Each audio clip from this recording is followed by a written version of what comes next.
پیار محبت عقیدت و احترام کے ساتھ بآواز بلند محبتوں بھرا ہدیہ درود و سلام۔ الصلاۃ والسلام علیک یا سیدی یا رسول اللہ وعلی آلک و اصحابک یا حبیب اللہ صلی اللہ علی النبی الامین و صلی اللہ علیہ وسلم۔ الصلاۃ والسلام علیک یا رسول اللہ وعلی آلک و اصحابک یا حبیب اللہ۔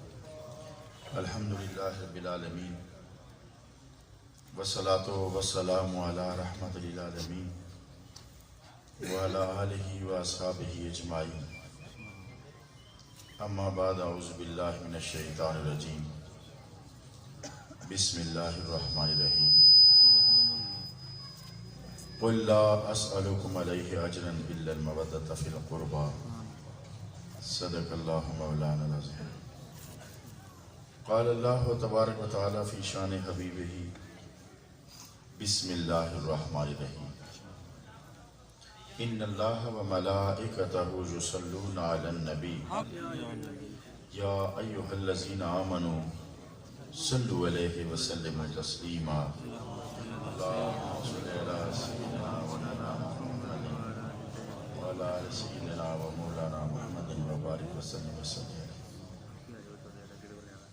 بہت ہی عزت و احترام کے قابل میرے معزز، میرے محترم سامعین، حاضرین، اہل ایمان حضرات،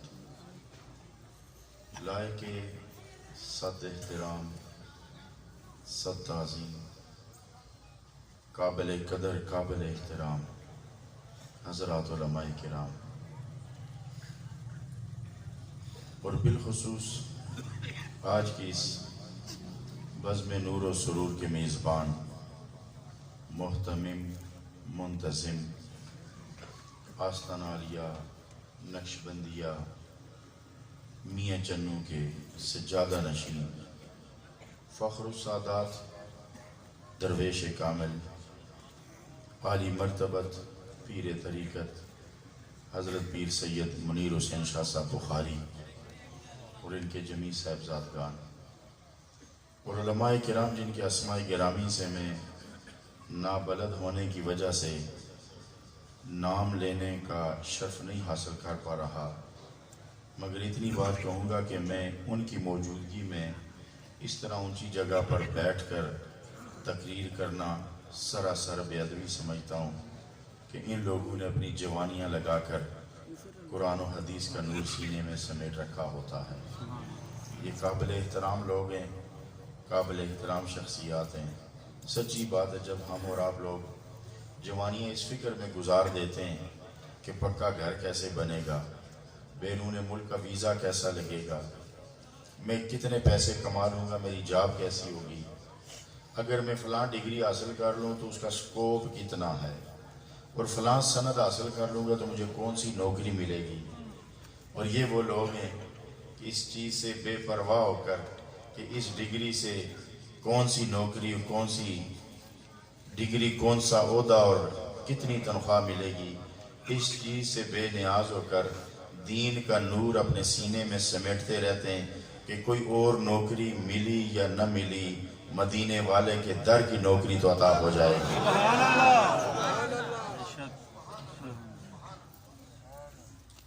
اور میں ایک خوبصورت، بس اب چونکہ تقریر کا وقت نہیں ہے، بس 5-10 منٹ آپ سے مخاطب رہنا، 4 بجے دعا کرنی ہے۔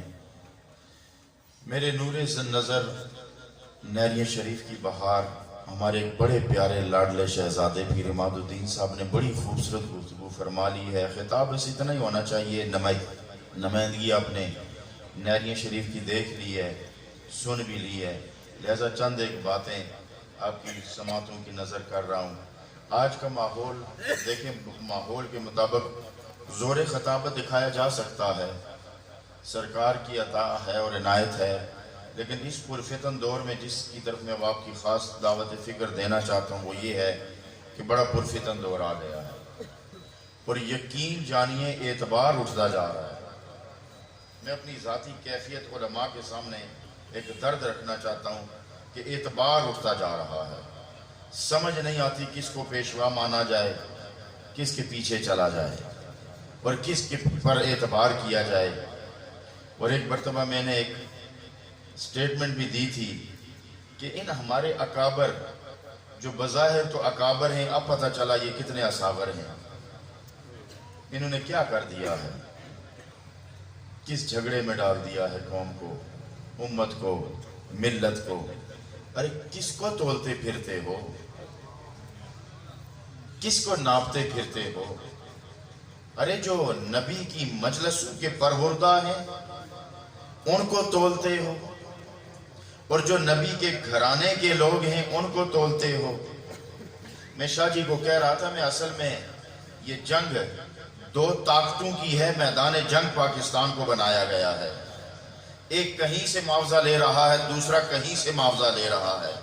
ایک گروہ ایک طرف سے تنخواہ لے رہا ہے، دوسرا گروہ دوسری طرف سے تنخواہ لے رہا ہے۔ میں نے شاہ جی سے کہا شکر ہے نہ ہم ان سے تنخواہ لے رہے ہیں نہ ہم ان سے لے رہے ہیں، سیدھی بات ہے ہم تو تنخواہ مدینے والے سے لے رہے ہیں۔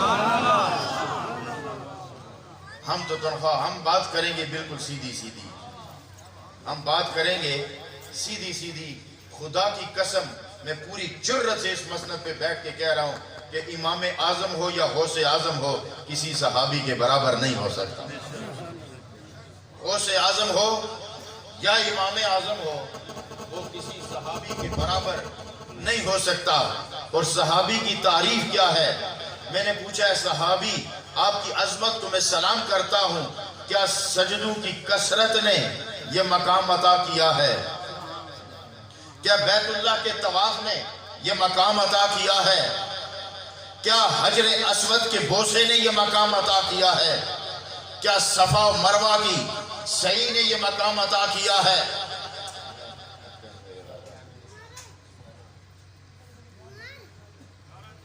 کیا صفا و مروہ کی سعی نے یہ مقام عطا کیا ہے؟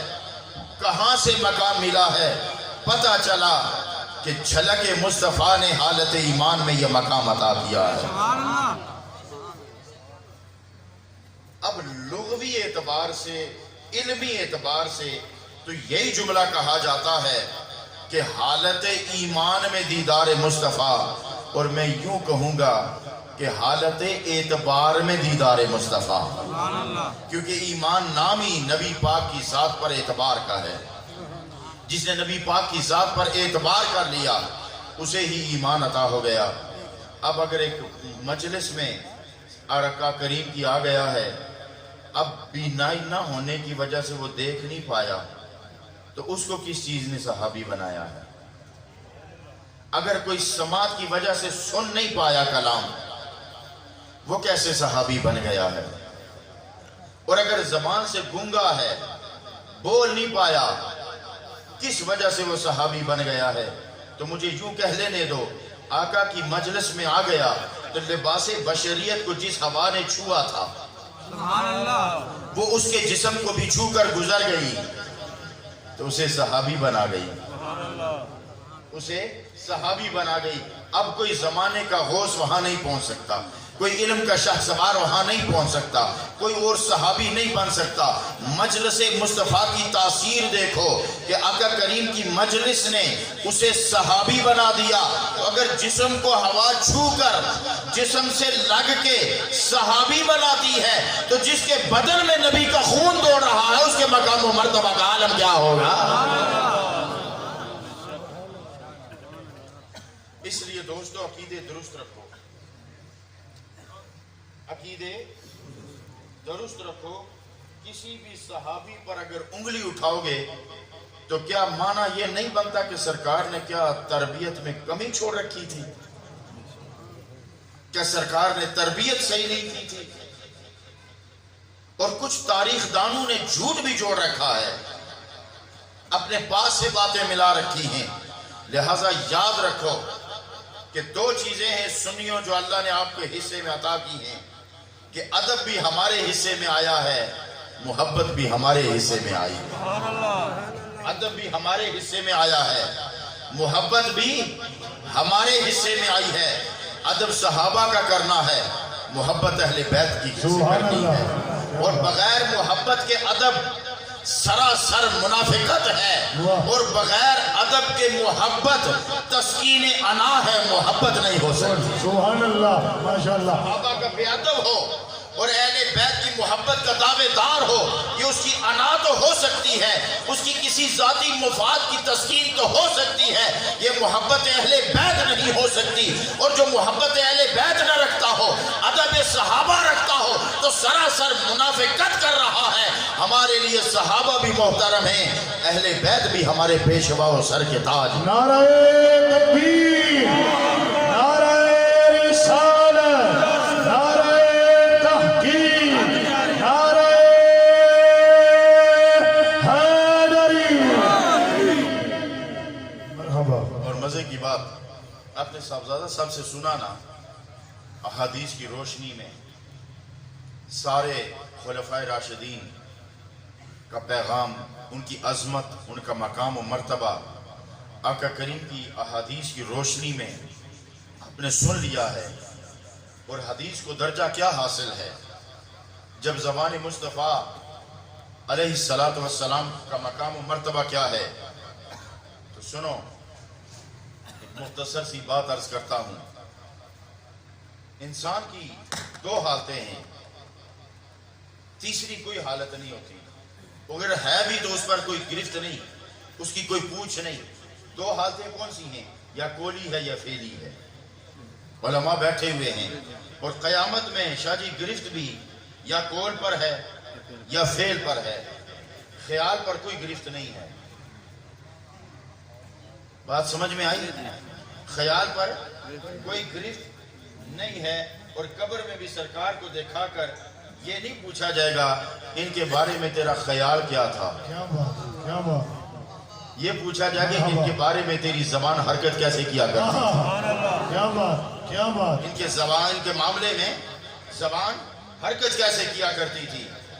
اور اعتبار دل، اس کے بارے میں کہا گیا مر ربک، یہ عقیدے کی بات ہے۔ اور جب رسول اللہ کی باری آئی تو عقیدے کی بات نہیں کی، قول کی بات کی ہے، قول کی بات کی ہے۔ یہ عقیدہ تو اللہ کو ایک ماننے کے بعد مکمل ہو گیا، لیکن جو اللہ کو ایک مانتا ہے اس سے یہ نہیں پوچھا گیا کہ اللہ کو تو مانتا ہے، کیا رسول اللہ کو بھی مانتا ہے یا نہیں مانتا، بلکہ اس سے یہ پوچھا جاتا ہے ٹھیک ہے اللہ کو تو مان لیا ہے، بتا اللہ کے حبیب کے بارے میں کہا کیا کرتا تھا۔ ماننے کی گنجائش نہیں چھوڑی، نہیں بات سمجھ میں آئی، ماننے کی گنجائش نہیں چھوڑی، بولنے کا پوچھ رہا ہے، بولنے کا پوچھا جا رہا ہے۔ لہذا بات قول اور فعل کی ہے۔ نماز کے بارے میں پوچھا جائے تو قول کی فعل کی بات ہے، نبی کی شان کے بارے میں پوچھا جائے تو قول کی بات ہے، تو پھر قول کی بات ہے۔ خیال پر کوئی گرفت نہیں ہے، تو آقا کریم کے قول و فعل کا مقام و مرتبہ اگر قرآن سے پوچھو تو یوں ملتا ہے۔ ایک جگہ فرمان ہے وما ينطق عن الهوى ان هو الا وحی یوحی، یہ قول کی شان ہے۔ اور فعل کی شان یہ ہے وما رمیت اذ رمیت ولکن اللہ رما، زندہ باد، سبحان اللہ۔ پھینک رہا تھا وہ تو نہیں پھینک رہا تھا۔ اب اس کی گہرائی پر اگر ذرا توجہ دیں، پہلے رب نے یہ فرمایا وما رمیت، اب اس کلام کی گہرائی پر غور تو کرو نا، انداز کلام تو دیکھو نا۔ اور ایک بات یاد رکھو، قرآن کی یہ شان ہے، اس میں لفظ تو بہت بڑا ہوتا ہے نا، ایک حرف بھی نہ فالتو رکھا گیا ہے نہ کم رکھا گیا ہے۔ کیا بات، اگر کسی چیز کو ریپیٹ کیا گیا ہے تو پھر سمجھ لو پہلے جب وہ بولی جا رہی تھی تو اس کی کہانی کچھ اور تھی، اب جب بولی جا رہی ہے تو اس کی کہانی کچھ اور ہے۔ الفاظ وہی ہیں، کہانی جدا ہے، کیا بات، الفاظ وہی ہیں، تاثیر جدا ہے، الفاظ وہی ہیں، معنی جدا ہے۔ تو پھر یہ کیوں کہا گیا؟ اتنا ہی کیوں نہیں کہا گیا اذ رمیتا، جب تو پھینک رہا تھا اللہ پھینک رہا تھا؟ نہیں، پہلے فرمایا وما رمیتا،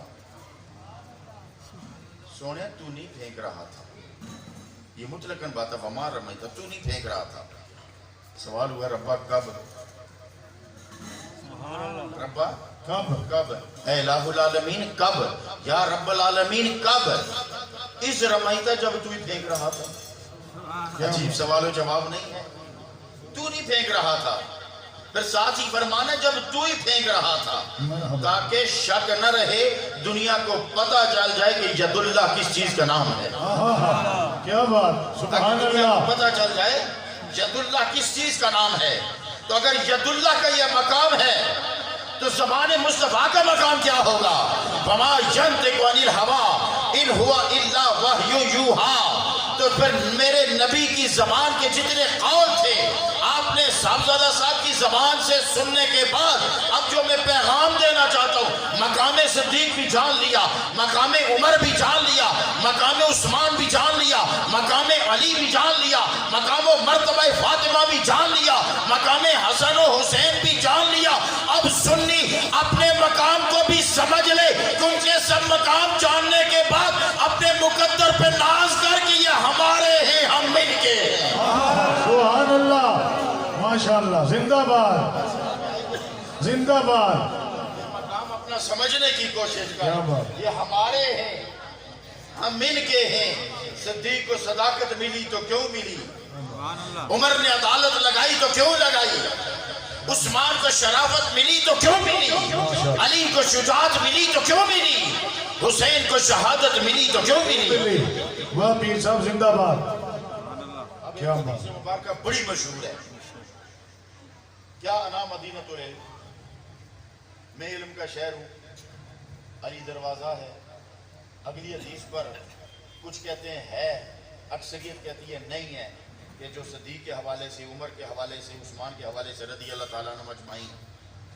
ہم کہتے ہیں چلو اتنی حدیث لے لیتے ہیں، اتنی ہی ہے کیا کہ بات میں علم کا شہر ہوں، علی اس کا دروازہ ہے، ماشاءاللہ اور شہر میں گھر بھی ہوتے ہیں، بازار بھی ہوتے ہیں، کیا بات گھر بھی ہوتے ہیں، بازار بھی ہوتے ہیں تو اگر دروازے کا پتہ ملا ہے، کیا بات اگر دروازے کا پتہ ملا ہے تو پھر شہر کا بھی پتہ مل گیا ہے۔ تو سرکار نے دروازہ بتا دیا، ویسے اب آگے کچھ بتانے کی ضرورت بھی نہیں ہے۔ اگر دروازے تک لے آئے ہیں، آگے ہمت کر کے خود جانا دیکھنا بازار۔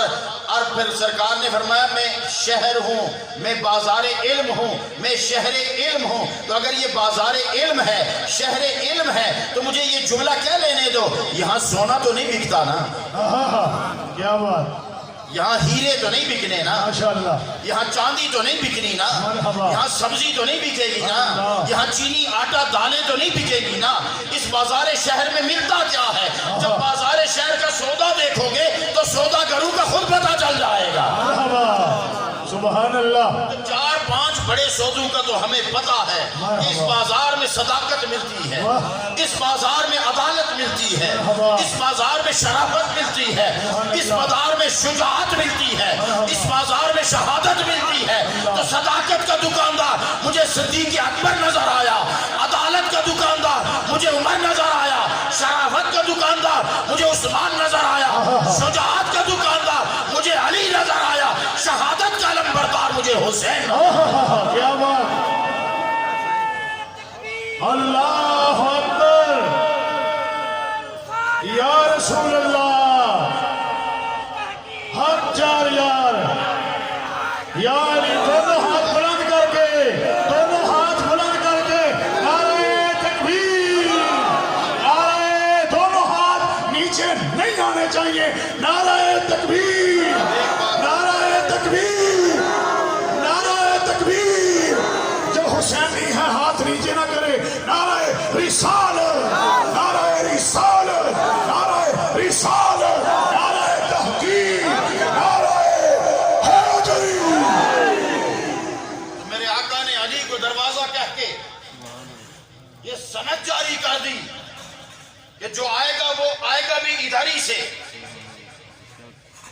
نکلے گا بھی ادھر ہی سے، آئے گا بھی ادھر ہی سے، نکلے گا بھی ادھر ہی سے۔ تو جسے اندر کے دکانداروں کا پتہ نہیں چلا کہ وہ کون ہیں، ان کے مراتب کیا ہیں، تو اسے سمجھ لینا چاہیے اسے دروازہ بند ملا ہے، بھلے جتنے مرضی دعوے کرے، اسے دروازہ بند ملا ہے۔ جسے کھلا ملا ہے اسے پتہ چل گیا ہے کہ صدیق اکبر کون ہے۔ کون کیا بات. جسے علی کا پتہ چل گیا اسے پتہ ہونا چاہیے عمر کون ہے. جسے علی کا پتہ چل گیا اسے پتہ ہونا چاہیے عثمان کون ہے اور نبی کے صحابہ کون ہیں. کیا بات. کیا بات. اب اگر میں بہت جگہ یہ بیان کرتا آیا ہوں اور یقین جانے میں نے کسی کتاب میں نہیں پڑھا، تو اگر آپ کے پاس وقت ہے، ویسے تو سب کو ٹائم تو کوئی نہیں، بڑا ٹائم ہے جی، بڑا ٹائم ہے. لوگ ہوئے تو نکلنا ہے، پتہ نہیں کتنے کارخانے بند پے نے، نظام حکومت ٹھہریا ہوا ہے کیونکہ تسی اتنے آ گئے ہو. اللہ ہوں تسی جانے حکومت تے تاں ہی ٹورے گی نا، فیکٹریاں تے تاں ہی ٹورن گی، سورج بھی تاں ہی ٹورے گا جی اٹھو گے. مینوں پتہ تہاڈی مصروفیت ہے، سانی کے مصروفیت تو دعا تو بعد اٹھ سکتے باہر دو چار بندے بہ کے کسی دی غیبت چگلی کرنی ہے نا، اور جی ٹائم نہیں ہے، اور تیرا ٹائم مینوں پتہ ہے کتنے لگتا ہے.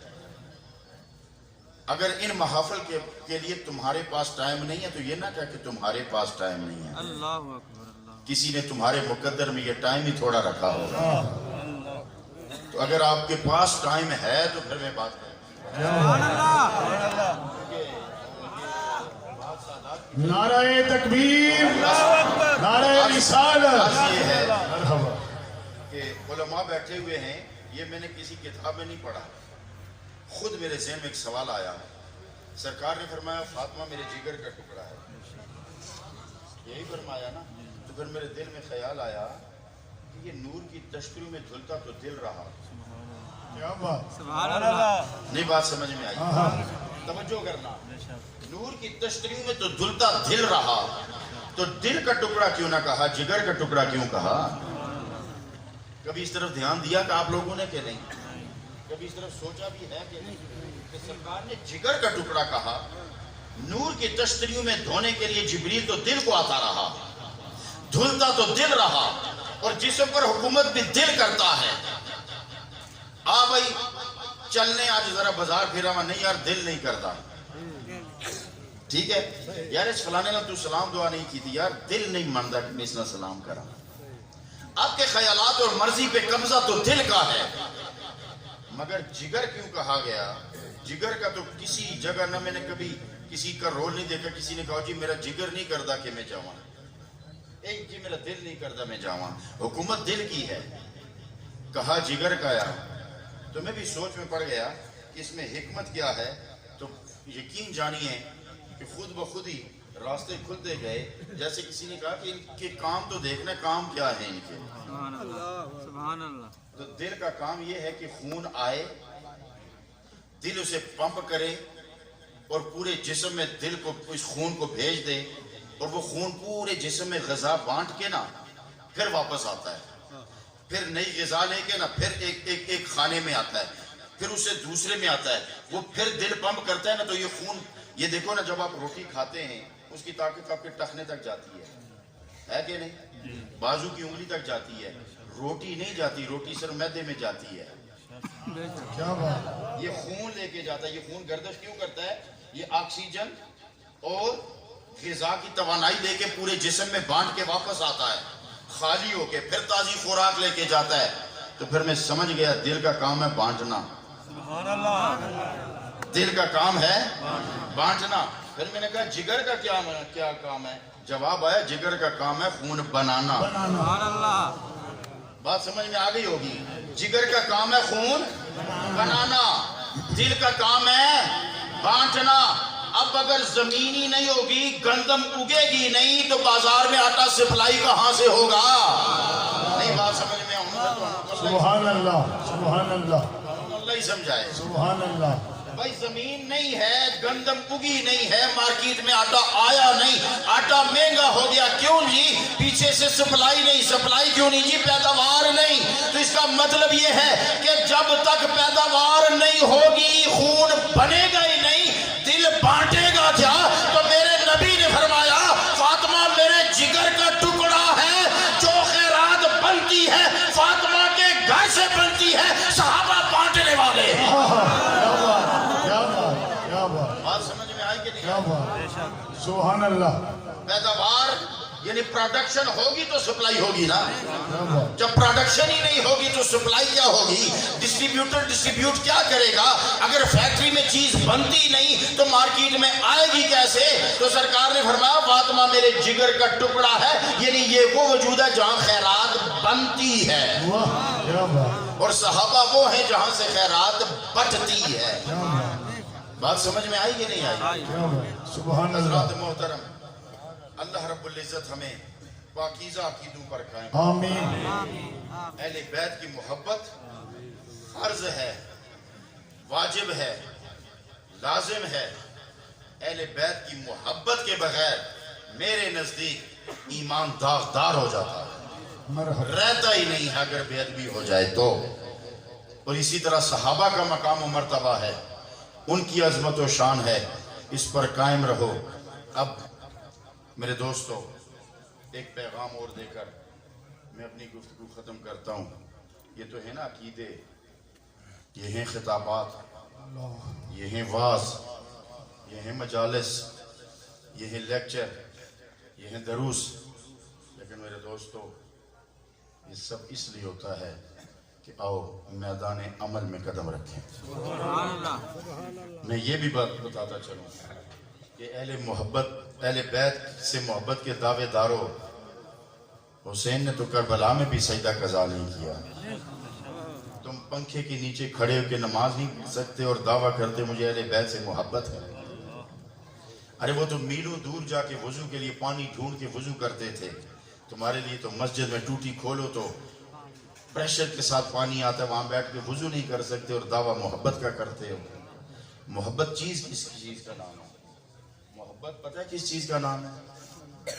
میں عموماً اپنی گفتگو میں کہتا ہوں، لوگ کہتے ہیں جی محبت کی نہیں جاتی، محبت ہو جاتی ہے. محبت کی نہیں جاتی، محبت ہو جاتی ہے. میں اکثر کہا کرتا ہوں یہ نہ کی جاتی ہے نہ ہو جاتی ہے، یہ تو بڑی پاکیزہ چیز ہے، یہ تو در مصطفیٰ سے عطا ہوتی ہے. سبحان اللہ. یہ جو ہو جاتی ہے نا خود بخود، وہ سچی بات ہے، وہ مانا خود آپ سمجھنا آپ کا کام ہے. سمجھدار لوگ، وہ محبت نہیں ہوتی، وہ ہوس ہوتی ہے. وہ محبت نہیں ہوتی، وہ ہوس ہوتی ہے. اور آؤ میں ہوس اور محبت کا باریک معنی بھی بیان کر دوں. ہوس یہ ہوتی ہے کہ وہ میرا ہو جائے، اور محبت یہ ہوتی ہے وہ میرا ہو نہ ہو میں اس کا ہو جاؤں. ٹھیک ہے نا؟ تو میرے دوستو ایک بس آخری بات، اپنے رب سے رشتہ بڑا مضبوط کرو، فکر آخرت کرو، قبر کی فکر کرو، اپنے پڑوسیوں کا خیال رکھو، اپنے ماں باپ کی خدمت کرو، اپنی اولاد کی بہترین تربیت کرو، بیوی کے حقوق ادا کرو، مگر بیوی کا حق ادا کرتے کرتے ماں کا کلیجہ نہ چھلنی کیا کرو. اور ماں کی تابعداری کرتے کرتے وہ جو کسی کے جگر کا ٹکڑا اور اپنے بہن بھائیوں کو چھوڑ کر تیرے گھر میں آبسی ہے، تیری نوکری کرتی ہے، کسی ماں کے کہنے پر اس پر بھی ظلم نہ کرو. اور ماں کو بھی میں کہوں گا کہ آپ ساس بننے کی بجائے اس کی ماں بنا کرو، اور بہو سے کہوں گا کہ وہ بہو بننے کی بجائے بیٹی بنا کرے. اور بھائی سے یہ کہوں گا کہ بھائی شریک بننے کی بجائے مہربان بنو. کیا بات. شریک بننے کی بجائے مہربان بنو. میں نے ایک جملہ پڑھا تو خدا کی قسم کافی دیر تک، شاہ جی یہ جملہ میں آپ کی محبتوں کی نظر کرتا ہوں، یقیناً درد والا درد سمجھتا ہے. ایک جملہ پڑھا تو کافی دیر تک یقین جانو میرا کلیجہ کانپتا رہا، میرا کلیجہ کانپتا رہا. محبت سے میرا جسم کا ایک ایک رونگٹے سے یوں سمجھو کہ صدائیں اور ٹیسیں اٹھنا شروع ہو گئیں کہ جب باپ مرتا ہے نا تو بڑا بھائی یتیم ہوتا ہے. جملے کی گہرائی تک گئی نہیں ہو تم لوگ. جب باپ مرتا ہے نا تو بڑا بھائی یتیم ہوتا ہے. چھوٹے نہیں یتیم ہوتے، اس لیے کہ بڑا بھائی باپ بن جاتا ہے، باپ کے مقام پہ آ جاتا ہے، وہ باپ کی جگہ ہو جاتا ہے. تو دوستو گھروں میں جھگڑے ہوں اور مزاروں پہ تم چادریں چڑھاؤ، یہ بہت بڑی منافقت ہے. میں سیدھی بات کہتا ہوں، گھروں میں جھگڑے پڑے ہوئے ہوں، ماں کو خفا کر کے، بے ادبی کر کے، بے تمیزی کر کے کسی کے مزار پہ جا کے چادر چڑھاتے ہو، اس جیسا بدبخت بھی کوئی دنیا میں ہوگا. مزار پر چادر چڑھانے کا مطلب یہ ہے کہ تو اپنی ماں کی رضا کو چوم کے آیا ہے. پیر کے پاؤں چومنے سے پہلے ماں کے پاؤں چوم کے آیا کرو. محبتیں بانٹو. اور وہ رب، اب سنو، آج میں آپ کو اسم اعظم کا وظیفہ دیتا ہوں. کدی لبیا نہیں حملہ کو پھر دے ہو نا جی مینو اس میں ذات دس پیروں کے پاس جاتے ہو نا مجھے اس میں ذات بتاؤ. آج میں آپ کو اس میں ذات بتا کے اس میں اعظم بتا کے جاتا ہوں. دساں میں کوئی سستی چیز ہے؟ یہ کوئی سستی چیز ہے؟ پوچھو نا علماء کو پوچھو اس میں اعظم ڈھونڈتے میں زندگیاں صرف ہو جاتی ہیں. نہیں ملتا. آج میں آپ کو آسانی سے ڈھونڈ کے بتاؤں. سبحان اللہ. ایک شخص اپنے شیخ کے پاس گیا. اس نے کہا جی اس میں اعظم بتاؤ. اور سنا کہ اس میں اعظم کا پتہ چل جائے تو دنیا کی تمام حاجتیں پوری ہوتی ہیں.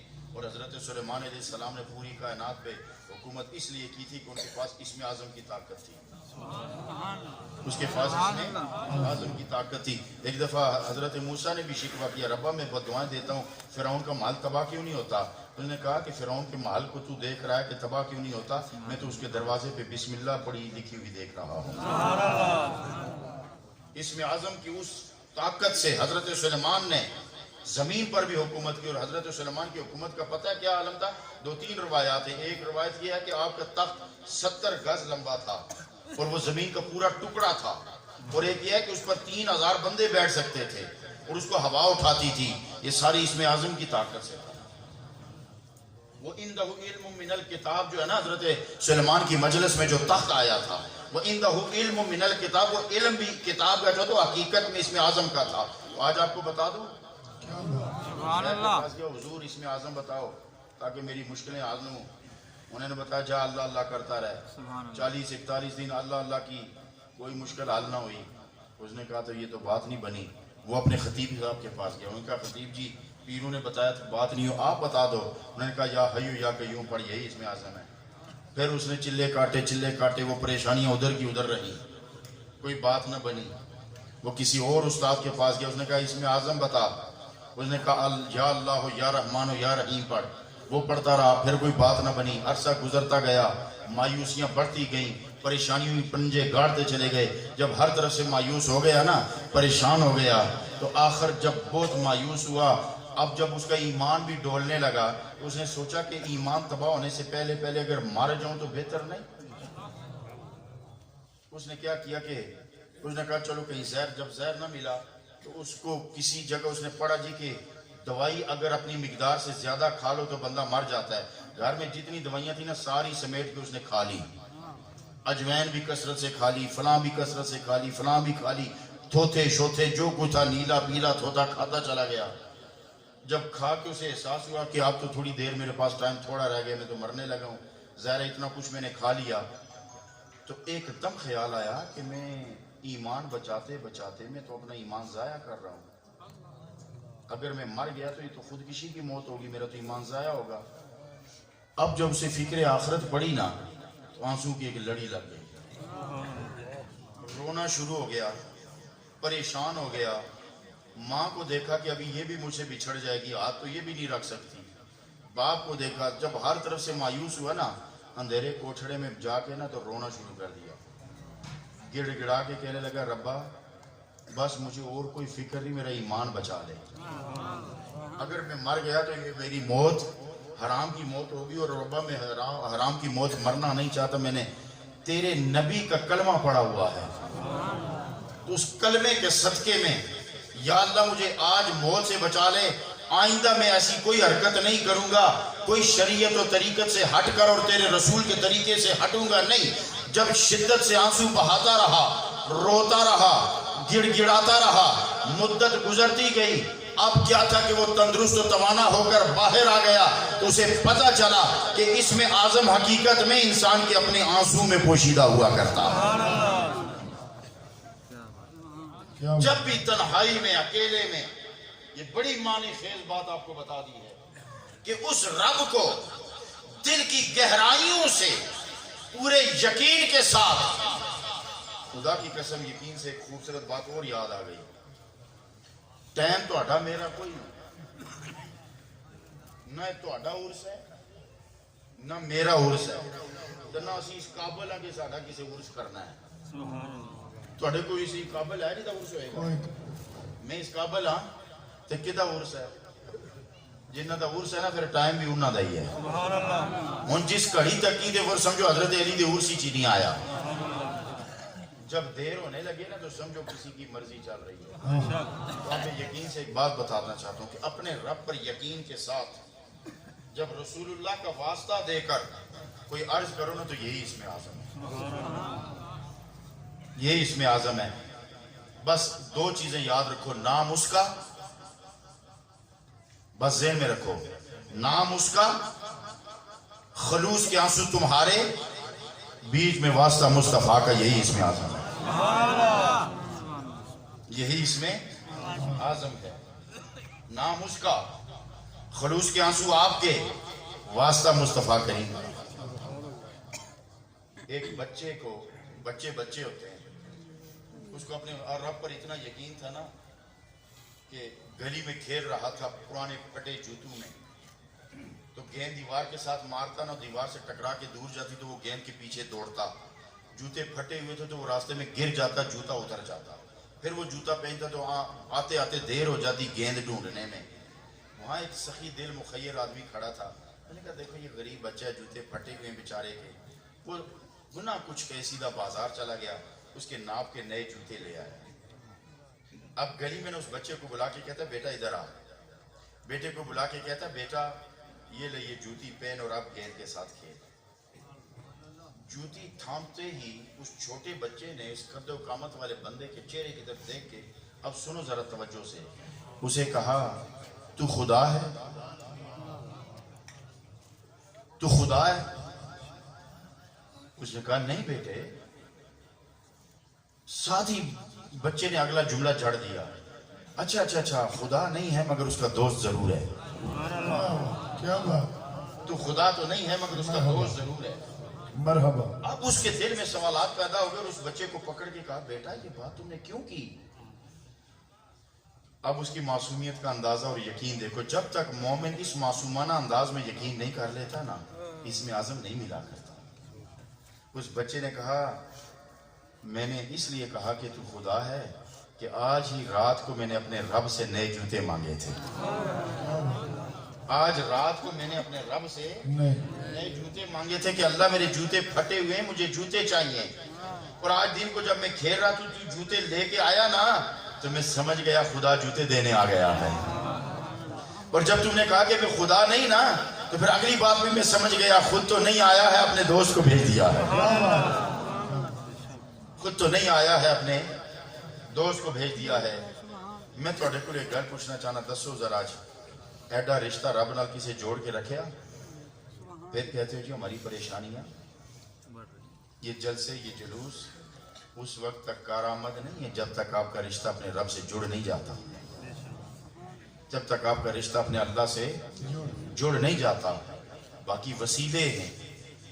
شیخ کو اس لیے نہ پکڑا کرو. آج کل ایک بیماری عام ہو گئی ہے، چند نصیحتیں ضروری نے. یہ جادو کی، لوگ جادو کرواتے ہیں. جادو کرنے والا، کروانے والا دونوں جہنمی ہیں. اور پیر اس طرح نہ دیکھا کرو کہ یہ پیر بڑا تگڑا ہے کیونکہ اس کا تعویذ بہت چلتا ہے. یہ پیر بہت تگڑا کیونکہ اس نے کڑے بہت ڈالے ہوئے. یہ پیر بہت تگڑا کیونکہ اس کی میل اور بدبو 1.5 میل تک جاتی ہے. یہ پیر نہیں ہوتے کڑے ڈالنے والے، لٹے بڑھانے والے، چرس اور بھنگ پینے والے. پیر وہ ہوتا ہے کہ اس کی مجلس میں آؤ تو جتنی دیر بیٹھے رہو تمہیں خدا اور اس کے رسول کی یاد اندر تازہ ہوتی ہے، اس کی محبت تازی ہوتی ہے. اپنے عقیدے درست کرو. یہ پیر نہیں ہوتا فلاں پیر کو کیا تو تویز لکھا ہے تو بڑا کم کر گیا. ہندوؤں کے منتر نہیں چلتے. ایک بات میں آپ کو بتاؤں، کسی مزار سے مراد کا پورا ہو جانا بھی کسی کے ولی کی نشانی نہیں ہے کہ میں جی داتا دربار گیا اتنے میں دعا منگی تو میں نے پتر لگ گیا لہذا داتا دربار داتا صاحب بہت بڑے ولی اللہ نے نہیں. اگر مرادیں پوری ہونے پر کسی کی ولایت ہو تو یہ علماء بیٹھے ہوئے ہیں. دنیا میں 2 مذہب قدیم ترین ہیں، ایک اسلام، دوسرا ہندوازم، بت پرستی. یہ 2 مذہب پرانے ہیں. اگر مندروں سے ہندو کی مرادیں پوری نہ ہوتی ہوئی تو آج ویران ہو گئے ہوتے. کس نے جانا تھا مندر پر؟ کس نے وہاں سونے کے ہار چڑھانے تھے؟ ہندوؤں کی وہاں منتیں پوری ہوتی ہیں، اس لیے آپ جاؤ ان کے بڑے بڑے مندروں میں جاؤ، دیکھو ان بتوں کے گلے میں کتنے سونے کے ہار پڑے ہوئے ہیں۔ وہ جو منت وہاں مانتے پوری ہوتی ہے تو سونے کا ہار آتا ہے نا، ایسے آ جاتا ہے۔ ارے رب تو اتنا بڑا راز ہے۔ نمرود تھا کس طرح جس نے تیر مارا تھا اوپر، نمرود نے تیر مارا تھا نا، رب نے تو اس کا بھی گمان کو بھی کبھی بھرم رکھ لیا تھا، تیر خون سے آلودہ کر کے لوٹائے تھے تاکہ اس کا بھی بھرم قائم رہے، اس کے اندر کی بھی دنیا جو ہے وہ بھی ویران نہ ہو۔ وہ تو اتنا بڑا راز ہے، وہ بڑی اتنی بڑی حکمتوں والا ہے۔ لہٰذا میرے دوستو یہ یاد رکھو۔ اب سید منیر حسین شاہ بخاری، اب ان کو دیکھ لو، شریعت کا پیکر نظر آتا ہے کہ نہیں؟ سبحان اللہ، پیشانیوں پہ سجدوں کا نور نظر آتا ہے کہ نہیں؟ یہ بھی تو سید ہے، یہ بھی تو چرس پی سکتا تھا، یہ بھی تو کڑے ڈال کے ہاتھ بھو کے نعرے لگا سکتا تھا، یہ بھی تو بہت سارے پیسے اکٹھے کر سکتا تھا، مگر اس سید زادے نے بتایا ہے کہ ہمارا کام کیا ہے۔ ہم کربلا میں بھی اگر خون لٹاتے ہیں تو دین اسلام کی آبیاری کے لیے لٹاتے ہیں، دین اسلام کی سربلندی کے لیے لٹاتے ہیں۔ لہٰذا میرے دوستو بہت خطابات آپ نے سن لیے، بہت آواز سن لیے، خدا کی قسم پوری لڑی کو دیکھو۔ پیر غلام محمد رحمت اللہ علیہ کی زندگی سامنے رکھو، خواجہ محی الدین غزنوی کی زندگی سامنے رکھو، خواجہ قاسم موڑوی کی زندگی سامنے رکھو، نظام الدین کیانوی کی زندگی سامنے رکھو۔ خدا کی قسم پورے شجرے میں آپ کو ہر پیشانی میں نور چمکتا نظر آئے گا، شریعت مچلتی نظر آئے گی، شریعت کا جھنڈا آپ کو سر بلند نظر آئے گا۔ ہاں ایک بات سنو، دم میں شفا ہے، بے شک تعویذ میں شفا ہے، مگر تعویذ وہ لکھا کرو جس کی شفا قرآن سے مل رہی ہو، جس تعویذ کی شفا قرآن سے مل رہی ہو، جس دم کی تاثیر قرآن سے آ رہی ہو، جس شفا کی تاثیر قرآن سے آ رہی ہو، جو تعویذ قرآن سے ماخوذ کیا گیا ہو، قرآن سے لیا گیا ہو، جس دم کے کلمات قرآن سے آئے ہوں، وہ ایک شفا نہیں دیتا، وہ جسم کو بھی شفا دیتا ہے، وہ روح کو بھی شفا عطا کر دیتا ہے۔ مرحبا مرحبا۔ یہ بھی نہیں کہ میں تعویذ کا انکار کر رہا ہوں، دم کا انکار، بیماریوں کی شفا رکھی گئی ہے، سرکار نے خود دم فرمایا ہے، بیماریوں کو شفا فرمایا ہے، دم کی درس بھی دیا ہے۔ وہ ایک مشہور بخاری شریف کی حدیث موجود ہے، لیکن اب میں اس سوالوں میں جانا نہیں چاہتا، اس سے انکار نہیں ہے، لو ضرور لیا کرو، مگر تعویذ کسی ایسے بندے سے لیا کرو نا کہ جو تعویذ دے اور تم تعویذ تھامو نا، تو اس تعویذ کے ساتھ صرف یہ نہیں کہ تمہاری دنیا کی مراد پوری ہو رہی ہو، جب تمہاری ہتھیلی میں آئے نا تمہارے دل کی دھڑکنوں کے انداز بھی بدل جائیں۔ کیا بات، اللہ رب العزت ہمارے حال پہ کرم فرمائے، آمین۔ اللہ رب العزت سچے سچے عقیدے اہل سنت کو نصیب فرمائے، اور طریقت شریعت یہ لازم و ملزوم ہے، اور یہ یاد رکھو شریعت طریقت پر ہمیشہ غالب رہی ہے، شریعت طریقت ہمیشہ شریعت کے سائے میں رہی ہے۔ میں نے آپ کا بہت وقت لے لیا، 4 بجے دعا ہونی تھی، 4 بڑھ کر غالباً 25 منٹ ہو گئے۔ یہ جو اوپر والے 25 منٹ میں نے لیے ہیں یہ میری بس نا سمجھی سمجھیں، حماقت سمجھیں، محبت سمجھیں، پیار سمجھیں اور نالائکی سمجھیں، یا وائزوں کی عادت سمجھ لیں، مقررین کا ویسے ایک بے ڈھنگا سا طریقہ سمجھ لیں کہ وہ ہمیشہ آدھا گھنٹہ پونا گھنٹہ اوپر کر دے، یہ بس اب آپ کی سمجھ ہے۔ ہم یہاں جب بیٹھے تھے تو خدا کی قسم نہ اپنی مرضی سے بیٹھے ہیں، ہم تو نیچے بیٹھنا چاہتے تھے، ہمیں تو بٹھایا گیا ہے، ہمیں تو بٹھایا گیا ہے، ہم سمجھتے کہ ہم نے کہاں بیٹھنا ہے، اور ہم اللہ کے فضل سے ہمارے بڑوں نے یہ ہماری تربیت کی ہے، ہم صوفوں پہ بیٹھ کر اکڑا نہیں کرتے، کیا ہمیں بات، کوئی جتنا اٹھاتا ہے نا اتنے ہم جھکتے چلے جاتے ہیں۔ زندہ باد۔ ہم ان روایتوں پیروں میں نہیں ہیں جو اپنے قدم چماتے ہیں اور پھر نخرے کرتے ہیں اور یوں ہاتھ پکڑ کے رکھا ہوتا ہے کہ کس نے بوسہ دیا کس نے نہیں دیا۔ ایسے پیروں کو جھٹکو اور ان پیروں کو اپناؤ جن کے پیشانی سے عاجزی ٹپک رہی ہو، کیا بات، جن کے انداز سے سنت رسول نظر آ رہی ہو۔ تو بس اب دعا کا وقت ہو گیا ہے، اب صدا